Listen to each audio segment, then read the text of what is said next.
This was a Wall Street institution more than 150 years old. It had survived the Civil War, 2 World Wars, and the Great Depression.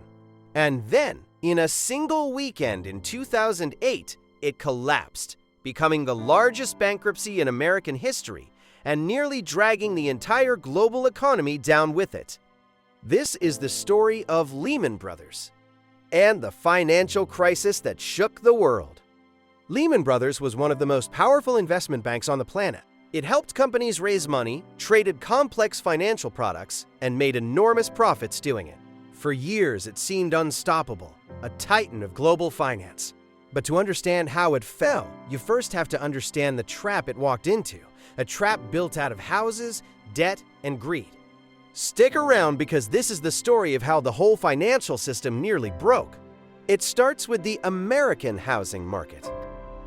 For years, house prices had been rising and rising, and banks, including Lehman, made a huge, confident bet. They bet that house prices would keep going up more or less forever.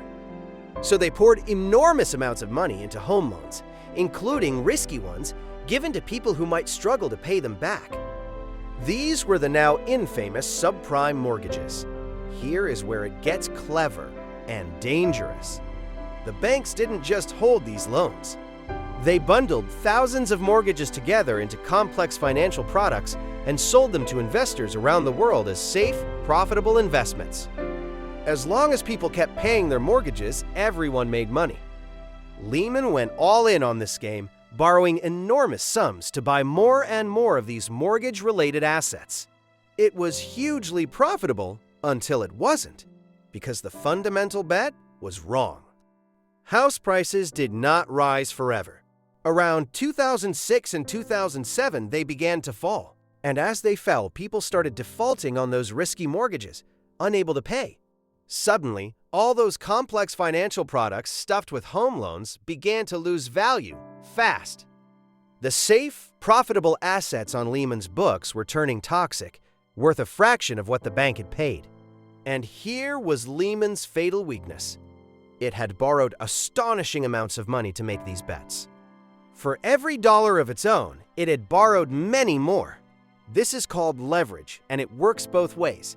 On the way up, it multiplies your profits. On the way down, it multiplies your losses and can wipe you out almost instantly. As its toxic assets collapsed in value, Lehman's massive debts suddenly became a death sentence. As the losses mounted, confidence in Lehman began to crumble. Other banks and investors grew afraid to do business with it, worried it might not be able to pay them back. And for a bank, confidence is everything. A bank runs on trust, on the belief that it is solid and will honor its obligations. Once that trust starts to evaporate, a bank can collapse with terrifying speed, no matter how mighty it once was. Through 2008, the situation grew desperate. Lehman's stock plunged. It reported staggering losses. Its leaders scrambled to raise new money and to reassure the world that everything was under control. But behind the scenes, the hole in its finances was enormous and getting bigger. The other giants of Wall Street watched nervously because they knew that if Lehman fell, the shock waves would hit all of them. As Lehman teetered on the edge, a frantic search began for a rescue. Could another bank buy it? Would the government step in to save it as it had helped rescue other struggling firms? Over one dramatic weekend in September 2008, top bankers and government officials met in emergency sessions, trying to find a way to prevent the collapse. The fate of the global economy hung on those tense, exhausting negotiations. But this time, no rescue came. Potential buyers walked away. And the government made the fateful decision not to bail Lehman out. Whether that was the right call is still debated fiercely to this day. But the result was clear. With no buyer and no bailout, Lehman Brothers had run out of options. The 150-year-old institution had nowhere left to turn. On September 15, 2008, Lehman Brothers filed for bankruptcy. It was the largest bankruptcy in American history, involving hundreds of billions of dollars. Stunned employees were photographed carrying their belongings out of the building in cardboard boxes, images that came to define the crisis. A giant of global finance had simply ceased to exist, almost overnight. And then the shockwave hit. Because the whole financial system was so interconnected, Lehman's collapse triggered panic everywhere. Banks around the world suddenly became terrified to lend to each other, unsure who else was holding toxic assets and might collapse next. Credit, the lifeblood of the economy, froze up. Stock markets around the globe plunged. The failure of one bank had ignited a full-blown global financial crisis.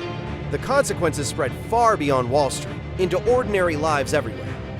The crisis triggered a deep global recession. Millions of people lost their jobs. Millions lost their homes. Businesses failed.